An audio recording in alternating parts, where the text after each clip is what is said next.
बहुजन हक्क अभियान महाराष्ट्र राज्य या संघटनेच्या वतीने या ठिकाणी बेमुदत धरणे आंदोलन पुकारण्यात आलं आहे। या आंदोलनाची नेमकी पार्श्वभूमी काय सांगाल? नमस्कार, मी मोहन चंद्रशेखर खळगे।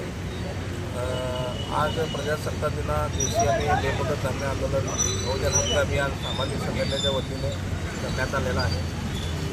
जोडबाई पोलीस स्टेशन हद्दीअंतर्गत कुंभारवेस येथे धनलक्ष्मी ट्रेडर्स या चालक मालक यांच्या घरी 7 ते 8 लाख रुपयाचा गुटखा असल्याची आम्हाला प्राथमिक माहिती भेटली असता संबंधित अन्न व औषध प्रशासन 6 आयुक्त श्री देसाई साहेब यांना आम्ही या संदर्भात माहिती दिली। त्यांना कारवाई करण्यास त्या ठिकाणी येण्यास विनंती केली, तर कार्यालयीन कामकाजासाठी मुंबईला असल्याचे सांगितले असता तर महाराष्ट्र पोलीस हेल्पलाईन 112वर आम्ही कॉल करून पोलीस मदत घेण्याचं ठरवले। त्यानंतर आम्ही 112ला फोन करून पोलीस मदत आम्हाला तिथं भेटली असता त्या ठिकाणी जोडबाई पोलीस स्टेशनचे कर्मचारी श्री गणेश पवार त्या ठिकाणी आले व कुठलीही कारवाई न करता डायरेक्ट वरिष्ठ पोलीस निरीक्षक सूरज मुलानी साहेब यांना फोन लावून त्यांनी माहिती दिली असता सूरज मुलानी साहेबांनी आम्हाला पोलीस स्टेशनला घेऊन या व गुटख्या व्यावसायिकालाही पोलीस स्टेशनला बोलून घेतले।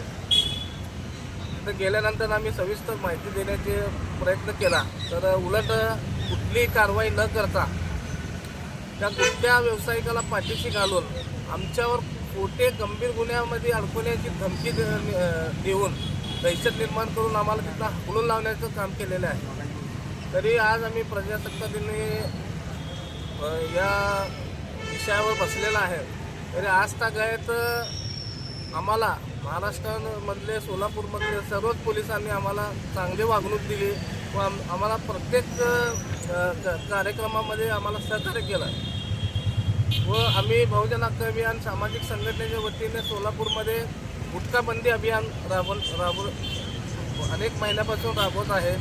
त्या पार्श्वभूमीनंतर आम्हाला वरिष्ठ पोलीस निरीक्षक जोडबाई पेठचे व श्री महाडिक यांनी आम्हाला चुकीची वागणूक देऊन आमच्यावर खोटे गुन्हे दाखल करून कुठलीही कारवाई न करता आपल्या पोलीस पदाचा व आपल्या कर्तव्याचा दुरुपयोग करून आम्हाला या ठिकाणी हाकलून लावले असता म्हणून आम्ही आज रोजी आंदोलनाला बसलेलो। यानंतरची तुमची भूमिका काय असणार आहे?